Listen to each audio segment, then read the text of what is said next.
Hey guys, so a different location today. I'm actually sitting outside of the library, a place near and dear to my heart. I was getting a book. Actually, it's funny, my friends and I are going to try to do the Shakespeare challenge where you read all of Shakespeare in 2021, and so I'm getting my complete works of William Shakespeare. And which is funny because I've performed in that play before, the complete works of William Shakespeare, which if you haven't seen it, it's hilarious and you should find it somewhere and watch. Oh, windy today. Watch those three guys as they try to do all of Shakespeare's works in like an hour or something. It's so awesome. The complete works of William Shakespeare abridged is what it's called, so look that up. But so I wanted to get because I have some Shakespeare, I just didn't have, for some reason I didn't have 12th Night, which I love that play, so I just got the whole shebang here. And I actually got a little teary-eyed because something about being in the poetry aisle, the play, looking at all the plays and the poetry, I'm just like, oh, I'm such a writer. But this isn't about that. I was giving you some context as to where I am. So I apologize for any road noise. I didn't think about that when I set this up, that there is a fairly busy road right here. Anyway, so today's topic is something I'm gonna have to be careful that I really hope this doesn't blow away. It's something I didn't think I would ever discuss on my YouTube channel because it's sensitive. It's, religion and politics are the two things that are so divisive, and I told myself I would never discuss on my channel, but lo and behold, here we are. I'm going to talk about religion, spirituality. And please, this is not to alienate anyone or, I don't know, I just don't ever, this is precisely why I don't want to talk about it, is because I don't want people to feel like, Rebecca labels herself this way, and so I disagree, and so I can't watch her anymore. That's silly. I love everybody, honestly, and so it's really strange that I find myself here. So I guess I should just jump into it, and you'll see why I'm really hesitant to discuss this, but I feel there's just something, it's on my heart to talk about it. Sorry, I get distracted easily when I see people around me. I need to find a place that's a little less people around, I guess. My other park, I guess I should have filmed at the other park, but hopefully I can focus. So, a little background, since some of you, since I don't discuss this, you probably infer things about my spirituality and have to just make some guesses, fill in the gaps, because I don't explicitly come out and say my beliefs, because my beliefs are so malleable and ever-changing. Oh my gosh, I envy those people that stick with something their whole life. So essentially, I grew up in the church. I grew up in a Christian church ever since I was a baby. There's a picture of me baptized as a baby, getting dunked into that water. Well, I think they just poured it over my head. It was Episcopal. It's the Episcopal church, so it's low key. Which I am grateful. I grew up in the Episcopal church. I think when it comes to denominations, they're pretty top notch because they, for the most part, are pretty open-minded and accepting, and they like to put an intellectual spin on the Word of God, which I think is really cool. Not just to spoon feed it to people and say this is what you should believe, but it's like, think for yourself and figure it out. Anyway, it's just such a complex topic. Like, why am I covering this, God? Why are you telling me to tell people this stuff? But anyway, so I grew up in the church ever since I was a wee little baby, confirmed in the church, went to youth groups, you name it, the youth groups, the praise and worship band, vacation Bible school, just all of it. And super major for me as a kid. That was my thing, is Jesus and holding on to Jesus and loving Jesus. And I mean, I read this book called I Kissed Dating Goodbye, and I wouldn't date anyone even in high school until the end of high school, but and I wrote my future husband letters, and the whole thing. I mean, if there was some revival, if there was some concert, I've been to every Christian concert I don't know if any of you guys are like old school Christian music fans, but I mean, I'm talking like Goaty Hook, Squad 5, St. Jars Play, DC Talk, Newsboys, all of them. I know all of them. And so it was strange to find myself years later, and it started in college, where I started sort of drifting away and challenging my beliefs, taking different classes, talking to different people, expanding my horizons, because I grew up in a very small town, and so going away to school and hearing different beliefs, and it challenging my beliefs, and so it's kind of a slow fade. And actually I find that happens a lot in my life, probably happens a lot in everybody's life, slow fades, where in relationships or whatever, your beliefs, whatever it could be, maybe a job, you're all in, and then one day you're not, and you think, how did I get here? But if you look at it, it's a slow fade. It's just like you just decide not to go to church, and you just decide not to read the Bible, and you just decide not pray as much, and you just decide, and just slowly, and one day you don't call yourself a Christian. And so what really got me was seeing how other people that claimed Christ, other Christians, really just would floor me sometimes in how close-minded they could be, or hurtful. And so I just was like, I don't want to be grouped with these people. I don't want people to think I'm anti this or anti that. Yeah, I love everybody and I accept everybody like Jesus would do. Like, what? So yeah, I mean, I guess if I'm going to be really honest about it, it was about and I don't want to, okay, I should say this, I don't want to start a debate in my comment section. I don't want this to be divisive at all. This is just to tell you guys my supernatural experience, how cool it is, and how I can't deny it now. I can't deny God is real. So anyway, what really got me is hearing them bashing gay people, because I love gay people. I feel like why it ain't up to me to decide your lifestyle and what you do, and you do you love who you love. So that was like the final nail in my faith coffin, is saying, I just don't want to align with this doesn't feel good to me. And so I started seeking other things, and I looked into different religions, and more specifically like Buddhism and a lot of New Age stuff. That really resonated with me. So I was really big into a lot of that. I guess it's like occult mysticism type stuff.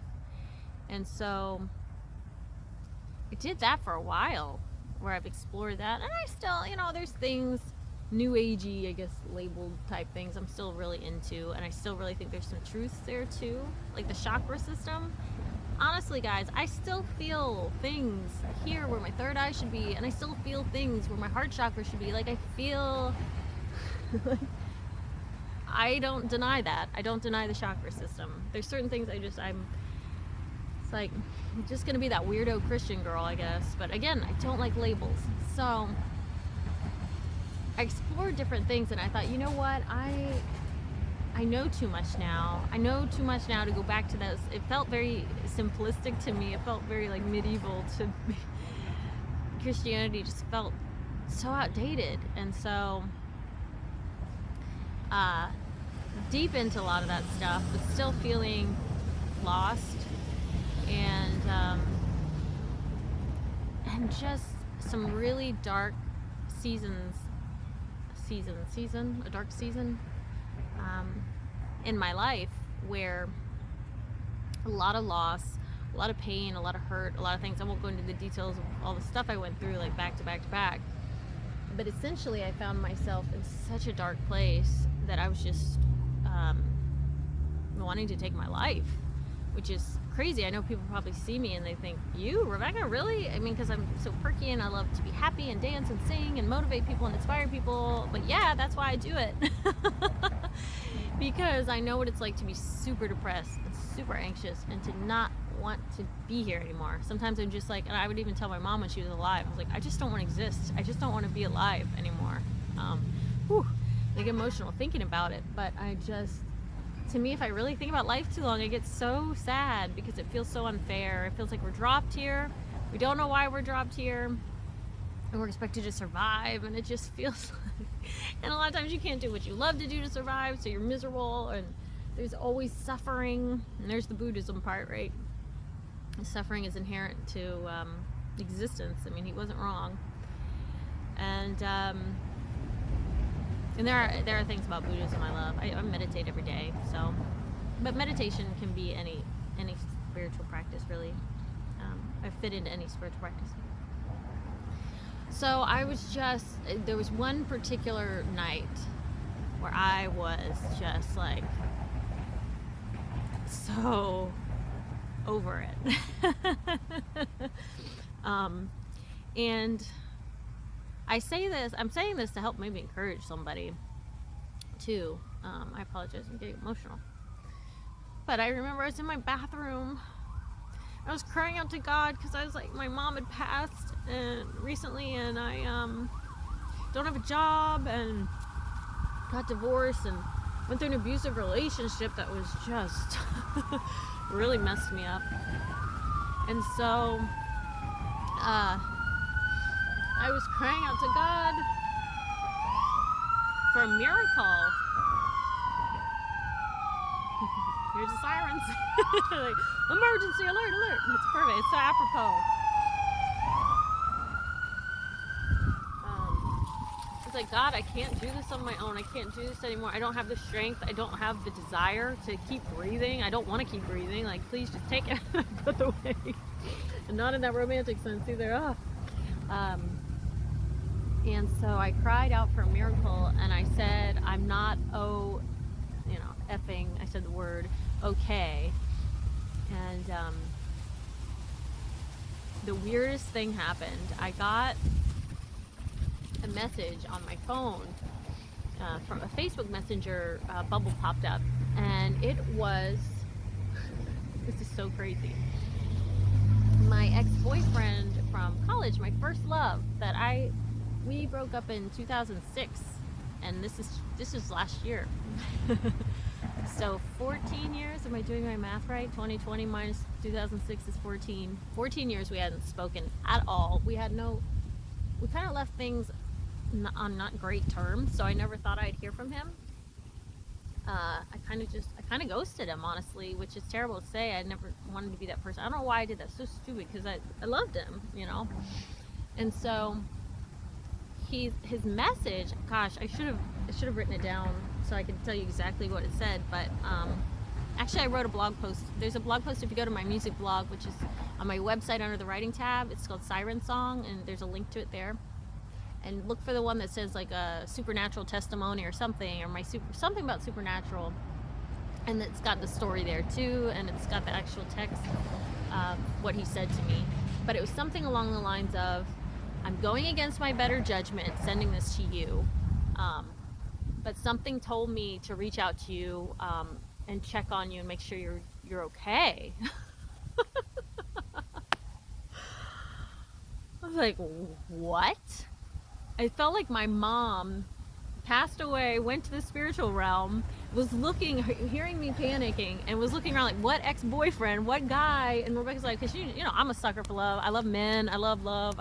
She probably knew, like, if I could just get one of those guys from her past to come and like save her, she'll be okay. That's what it honestly felt like to me. And so I was like, oh my God. I was thinking about taking my life, and you're reaching out to me, checking on me, and so we started talking, and I said, no, I said, this wasn't against your better judgment. This is perfect. You did the right thing, and thank you so much. You saved my life. And so I asked him, I said, he said, I had a nightmare that you weren't okay.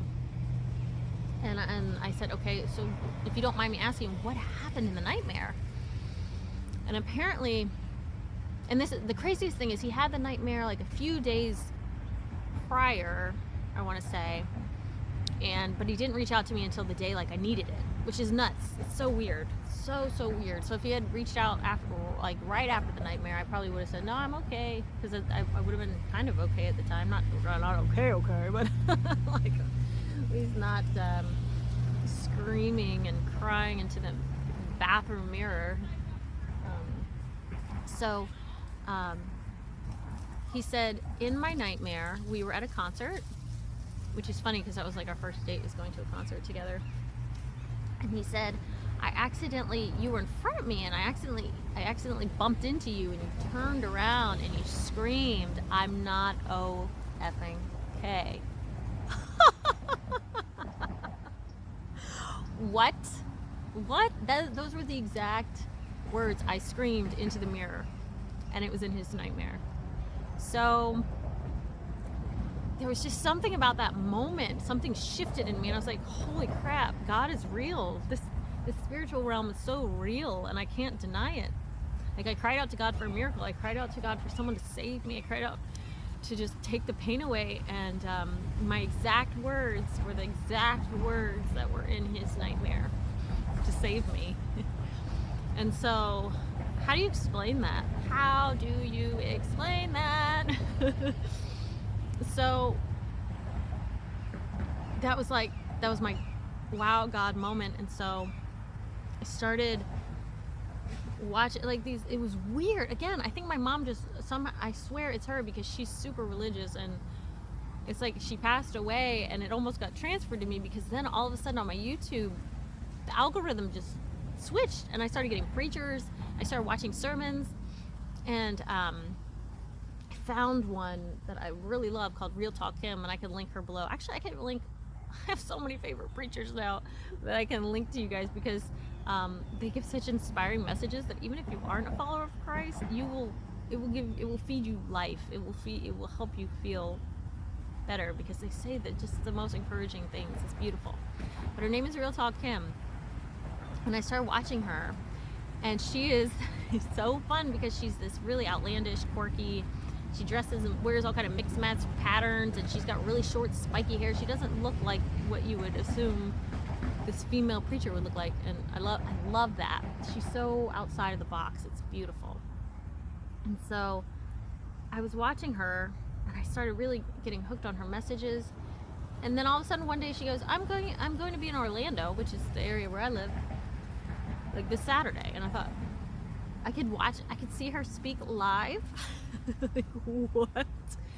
And so I went, and I saw her speak, and it was amazing. And actually, it's funny because then I saw the other pastor speak at that church, and now that's the church I go to, because I was like, oh, he's really amazing too. So now I'm going to church, and I'm reading my Bible, and I'm praying. And I'm a prodigal daughter, which, for those of you that don't know, in the Bible, there's a story about the prodigal son, and it's basically he leaves home, he thinks, oh, I'm too good for all this, I don't need God, I don't need my family, I don't need all this, but he returns, and he's accepted with loving arms. It's like how God accepts us even if we run away and we're looking for other things. So that's me. I went away from my little safety cocoon, and I explored, and then I said, you know what, this world doesn't have anything for me. I know I'm a spiritual being at the end of the day. This isn't my home. So now I'm back in it, and it's really weird. I feel so it's such a big part of me now that if I don't tell my audience, I feel like I'm hiding a really big part of who I am. That I love Jesus again, but he's different. It's a different relationship, which is pretty cool, because before it was a little more what everyone else believed and thought and felt, and now it's really personal, and it's really open-minded, and it's just truer to me, and I really think I really hope that people can see that you can have faith in whatever it is, and you can still have an open heart and an open mind, and you don't have to be super legalistic and and put God in a box. I think that's what just upsets me so much. Sometimes I feel like people put God in a box. It's like, man, I don't know. Even if, let's say, if this reality is some sort of simulation, it's like ones and zeros, and maybe that's why we're all so divided. You're either a one or a zero. And I just think that God would be like the great coder. He would be the one that designed this computer program, which might sound a little strange, but so I say that to say, please don't make assumptions or judge, because I'm guilty of this. If someone says they're a Christian or they're Buddhist or Muslim or whatever, that they probably believe these things, and which, you know, fundamental basic things, maybe yes, but not necessarily their political views will fit into this little box, or their how they want to treat people or whatever. I just want to be a beacon of love. I don't like labels. I don't even want to label, but just love. God is love. That's my bottom line, and that's what I want to be, and that's what I want to embody, and that's what I think these spiritual gurus, spiritual ascended masters throughout history have done such a beautiful job of doing, is embodying love in such a dark world. So, yeah. Oh, this is kind of a tricky one, guys. I gotta be honest, because again, to me, it's such a personal thing from person to person, and I want people to do them and be comfortable with how they feel, and beliefs are just such a funny thing to me, because you can just change them so quickly, so easily, that I try to have a growth mindset and more a fluid way of thinking. But I also realize I need some sort of an anchor, because I'm all over the place. So this is my anchor. Yeah. Thank you guys for listening. I know this is a little different. I almost want to say, there's a woman on YouTube, Caroline Myss, M-Y-S-S. I'm saying that right. I feel like her and I have like similar, like it's like a mystical, she's like a mystical Christian, where it's more, she's looking at it way more in tuned on a deeper level, and I might link her too. She says some really profound things. The woman is brilliant, but I feel like I line up more with someone like her than how I grew up, where it was just more rigid, I guess. Yeah. Thanks for joining me at the library, guys. And if you're afraid, like, oh man, this is gonna change her channel, and she's gonna be weird, she's gonna be preaching to us all the time, you don't have to worry about that. I don't foresee myself. I'll never be spouting hellfire and brimstone, that's for sure. But I'm just not a Bible thumper. I find that to be such a huge turn-off, honestly, because everyone's life, everyone's journey is so different. Yeah. But I did want to share that with you. Thank you for watching. I keep trying to sign off, and then I'm thinking, did I say everything I wanted to say? Did I give every caveat I wanted to give, because it is such a sensitive topic. Yeah.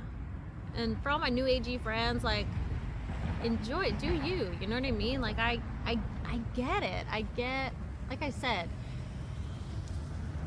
there are just things, it's almost like you have to tap into a different realm. So there's the physical realm, which everyone places so much emphasis on, but then there's the spiritual realm, which honestly I think is a little more impactful, even though we can't see it. I think there's a lot to that.